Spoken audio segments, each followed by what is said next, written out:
तो अभी हमने पढ़ा था डायमेंशंस एंड डायमेंशनल फार्मूला कैसे फाइंड आउट करते हैं और होमोजेनिटी प्रिंसिपल के बारे में पढ़ा था। उससे रिलेटेड हम कुछ क्वेश्चंस करेंगे। नीट के हमारे कुछ क्वेश्चंस हैं। तो फर्स्ट क्वेश्चन हमारे पास है, इसमें हमें डायमेंशनल फार्मूलाज जो गिवन है और कुछ क्वांटिटीज गिवन है इसको मैच करना है। तो पहली क्वांटिटी है हमारे पास ग्रेविटेशनल कांस्टेंट। तो ग्रेविटेशनल कांस्टेंट जी से रिप्रेजेंट होता है। अब ये हमारे पास आया कहाँ से है, ये हमें मिला है ग्रेविटेशनल फोर्स से। Gravitational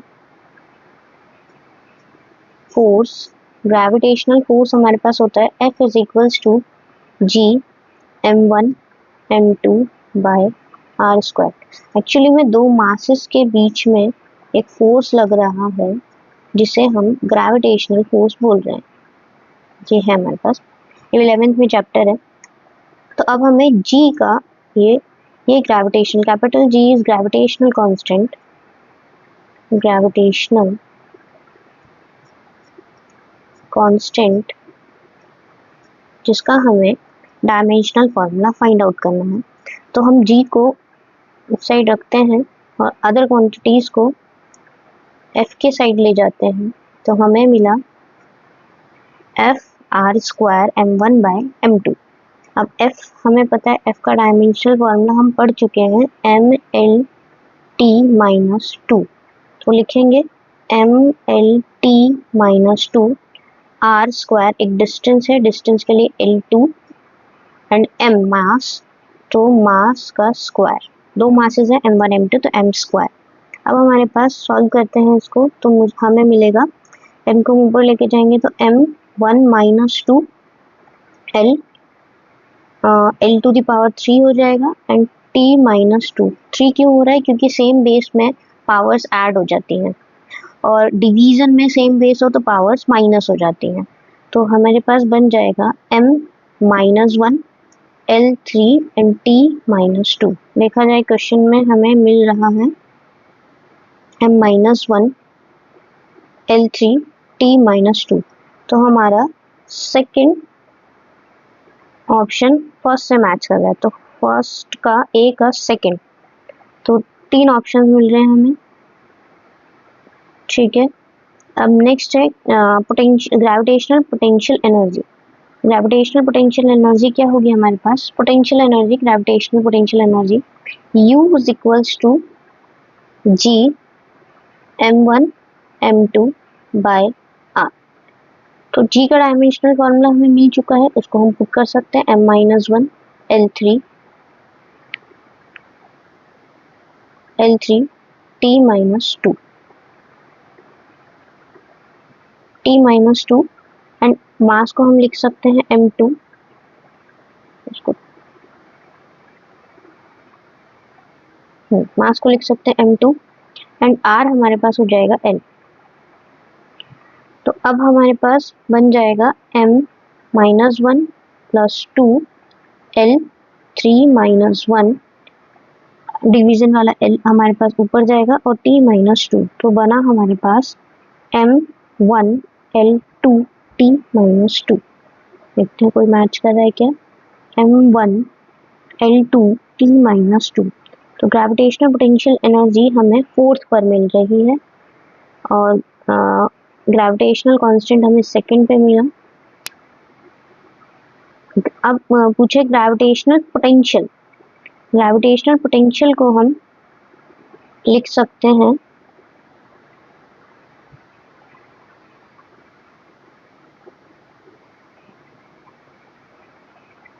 gravitational potential V is equals to G m by r। Same gravitational constant का हमें फॉर्मूला मिल चुका था, उसी को पुट कर लेंगे m-1 L3 t माइनस 2। मास है, मास हमारे पास हो जाएगा फिर m और r l। तो अब हमें मिल सकता है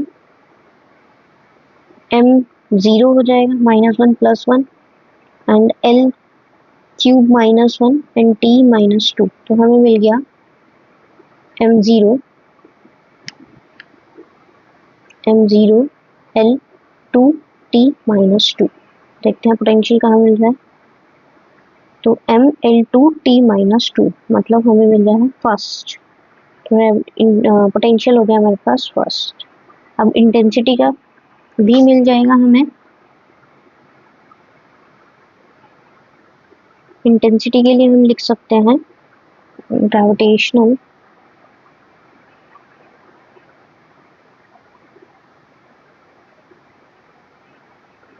इंटेंसिटी का फॉर्मूला हम बना लेंगे। हमारे पास हो जाएगा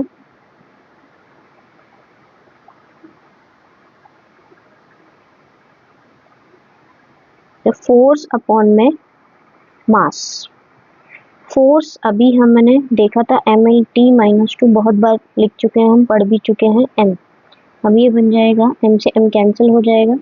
आप ऐसे भी लिख सकते हैं 1 माइनस 1 एंड LT माइनस 2, तो हमारे पास बचेगा LT माइनस 2। हम देखते हैं LT माइनस 2 में मिल रहा है थर्ड पर, तो हमारा ऑप्शन बन जाता है A सेकेंड, B फोर्थ, तो ये एलिमिनेट हो गए, ये एलिमिनेट हो गए। थर्ड का फर्स्ट, तो फर्स्ट ऑप्शन हमारे पास इस क्वेश्चन का मिलेगा। नेक्स्ट क्वेश्चन है मेरे पास डायमेंशंस ऑफ स्ट्रेस। स्ट्रेस का हमें डायमेंशन बताने हैं। तो स्ट्रेस का हमारे पास फॉर्मूला होता है स्ट्रेस फोर्स अपॉन एरिया। देखिए अभी ऐसा हो सकता है कि आपको ना आए, क्योंकि डायमेंशन फॉर्मूले के लिए हमें सबके फॉर्मूलेज चाहिए। तो अभी ऐसा हो सकता है कि नहीं पता हो सारे फॉर्मूले, लेकिन जैसे जैसे आपका 11th का पोर्शन और 12th का पोर्शन खत्म होगा, आपको फॉर्मूलेज पता चल जाएंगे, जिससे आप ये सारे डायमेंशनल फॉर्मूलेज निकाल सकते हैं। बट मेथड आपके पास यही होगा, मेथड आप ये यूज करेंगे। तो स्ट्रेस हमारे पास होता है फोर्स अपॉन एरिया। तो फोर्स अभी हमने देखा, स्ट्रेस फोर्स हमारे पास MLT माइनस 2, एरिया हमारे पास होगा A2। तो फिर हमारे पास ML1 माइनस 2 लिख सकते हैं, T minus 2 and ML minus 1 and T minus 2। देखते हैं कौन सा ऑप्शन है, सी ऑप्शन इसका करेक्ट ऑप्शन होगा। तो थर्ड क्वेश्चन है हमारे पास potential energy of a particle moving along x axis varies as v is equals to ax squared by x root x plus b। हमें डायमेंशन बताने हैं a स्क्वायर बाय b का। तो अगर हम v हमारे पास पोटेंशियल एनर्जी है, v हमारे पास पोटेंशियल एनर्जी है, तो हमें पता है v अगर हमारे पास एनर्जी है,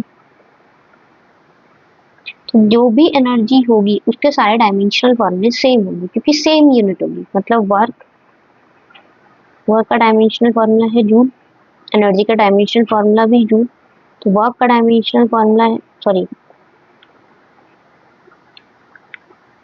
वर्क की यूनिट है जूल, तो एनर्जी की यूनिट भी है जूल, तो दोनों के डायमेंशनल फॉर्मूले सेम होंगे। तो वर्क का डायमेंशनल फॉर्मूला हमें पता है क्या है, ML2T माइनस 2। ठीक है, अब ये भी यूज होगा, तो V का डायमेंशनल फॉर्मूला हमें मिल गया ML2T माइनस 2। हमें चाहिए V is equals to AX square by root x plus b का। तो होमोजेनिटी प्रिंसिपल हमें समझाता है, प्रिंसिपल जो यहाँ पे यूज होगा वो बताएगा कि सेम डायमेंशनल फॉर्मूलेज वाली क्वांटिटीज ऐड होंगी और सब्ट्रैक्ट होंगी। तो इससे हमें पता चलेगा जो रूट x है वो इक्वल्स टू b होगा डायमेंशनल फॉर्मूला, क्योंकि दोनों ऐड हो रहे हैं, तो इसका मतलब रूट x का जो डायमेंशनल फॉर्मूला है वो b के इक्वल होगा, b के डायमेंशनल फॉर्मूले के इक्वल होगा। तो x का डायमेंशनल फॉर्मूला अगर हम देखें तो मुझे मिलेगा L टू द पावर 1/2, तो b का मिल गया हमें L टू द पावर 1/2। अब हमें चाहिए a, तो v का डायमेंशनल फॉर्मूला अभी हमने देखा v का, तो ML2T माइनस 2, x को लिखेंगे L2। अब यहाँ पे एक चीज याद रखनी कि सेम डायमेंशनल फॉर्मूलेज वाले जब क्वांटिटीज ऐड हो रही हैं तो उसको हम एक ही बार लिखेंगे, कि एडिशन में यूनिट्स ऐड नहीं होती हैं। तो यहाँ बन जाएगा L टू द पावर 1/2। अब इसको हम ML2T माइनस 2, इसको ले जाके हम लिख सकते हैं 1/2, और नीचे आ जाएगा L2 is equals to A। अब बना मेरे पास L2 से L2 कैंसिल हो जाएगा, तो m L 1/2 t minus 2 equals to a। अब a स्क्वायर b, तो a स्क्वायर b का हमें चाहिए था, तो a स्क्वायर में क्या लिख सकते हैं हम, m L 1/2 t minus 2 to the power 2, and b को लिख सकते हैं L टू द पावर 1/2। तो अब हो जाएगा m2 t स्क्वायर 2/2 कैंसिल हो जाएगा और t minus 4 divided by L to the power 1/2, ये कैंसिल, सॉरी ये L है। अब हो जाएगा m square L t to the power minus 4 divided by L 1/2, बनेगा m2 L 1 minus 1/2 and t minus 4। तो हो गया मेरे पास m2 L 1/2 and t minus 4। तो थर्ड ऑप्शन सी ऑप्शन हमारा करेक्ट है, m2 L to the power 1/2 and t minus 4। ठीक है, ये ऑप्शन हमें मिल रहा है। नेक्स्ट क्वेश्चन फोर्थ है हमारे पास, a force defined by F is equals to alpha t square plus beta t acts on a particle at given time t. The factor which is dimensionless if alpha and beta are constants is। तो इसमें पूछ रहे कौन सा factor है जो dimensionless होगा अगर अल्फा एंड बीटा कांस्टेंट्स हैं तो। ठीक है, तो हम देखते हैं हमारे पास F है हमारे पास फोर्स, तो फोर्स का dimension formula ml t minus 2 हो जाएगा। अब सेम फिजिकल क्वांटिटीज वाले इक्वल होंगे होमोजेनिटी प्रिंसिपल के अकॉर्डिंग, तो मतलब F का dimensional formula alpha T dimensional T to the power square के इक्वल होगा। तो अब हम लिख सकते हैं M L T minus 2 is equals to alpha T square. तो M L T minus 2, alpha मुझे मिल गया, टी स्क्वायर लिख सकते हैं टी को अल्फा, ये मिल जाएगा M L T minus 4 is equals to alpha. अब ऐसे ही हम बीटा भी निकाल सकते हैं सेम। अब अगर ये दोनों एडिशन हुए तो इनके डायमेंशनल फॉर्मूले भी सेम होंगे और वो इक्वल होगा एफ के, तो एफ इज इक्वल्स टू लिख सकते हैं beta T. F M L T minus 2 is equals to beta T, T का dimensional formula T, M L T minus 2 divided by T beta, तो हो जाएगा M L T minus 3 is equals to beta. ठीक है, अब हमें देखना है कौन सा ऑप्शन ऐसा होगा जो डायमेंशनलेस हो जाएगा। तो देखते हैं beta T by alpha, first option देखते हैं। फर्स्ट ऑप्शन में ये गिवन है, बीटा हमारे पास है M L T minus 3 and T हमारे पास एक डायमेंशनल फॉर्मूला हो जाएगा divided by M L T minus 4। तो अब इसे सॉल्व करेंगे तो मिल रहा है हमें M L T minus 3 plus 1 divided by M L T minus 4, तो हुआ M L T minus 2 divided by M L T minus 4। Dimensionless तो नहीं आएगा, डायमेंशनलेस के लिए हमारे पास मीनिंग है, डायमेंशनलेस होने के लिए हमारे पास होना चाहिए m0 l0 t0। तो अब यहाँ पे हमें t मिल रहा है, t हो जाएगा हमारे पास t माइनस 2 प्लस 4 मतलब t टू द पावर 2, तो ये डायमेंशनलेस क्वांटिटी नहीं है। First option.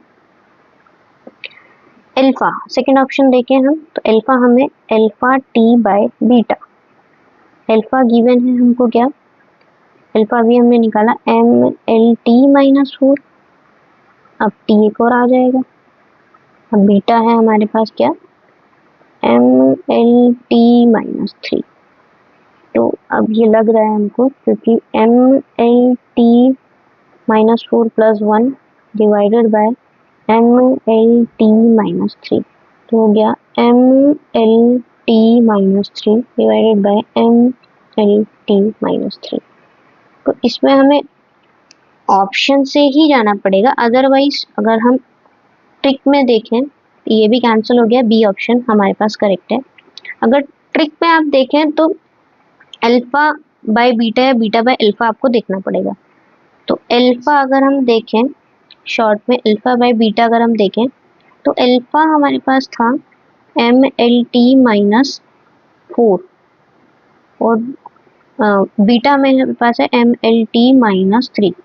एम से एम कट जाएगा, एल से एल कट जाएगा, लेकिन एक आप देख रहे हैं तो टी ये ऊपर जाएगा तो T-1 बचेगा। अब T-1 को खत्म करने के लिए हमारे पास क्या होना चाहिए, T प्लस में होना चाहिए।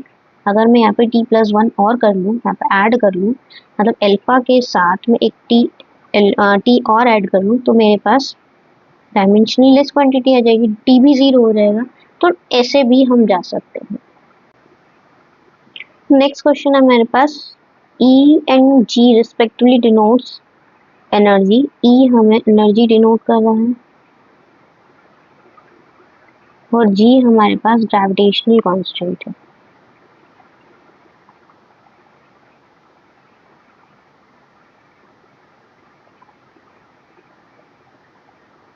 तो E बाय G हमें बताना है इसका डायमेंशंस क्या होगा। तो एनर्जी के लिए हमें पता है क्या हो सकता है, ML2T-1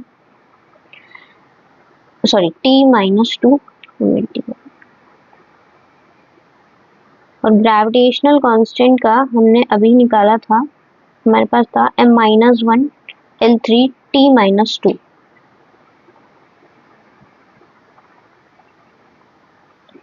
M-1 L3T-2। तो अब हमें चाहिए E बाय G। तो E है हमारे पास ML2T-2 एंड G हो गया M-1 L3T-2। तो अब M ऊपर जाएगा तो M⁻2 बन जाएगा, L ऊपर जाएगा तो L⁻−1 हो जाएगा और T जाएगा ऊपर तो T हो जाएगा 0। तो ऑप्शन हमारे पास मैच कर रहा है, B option is correct option इस क्वेश्चन का।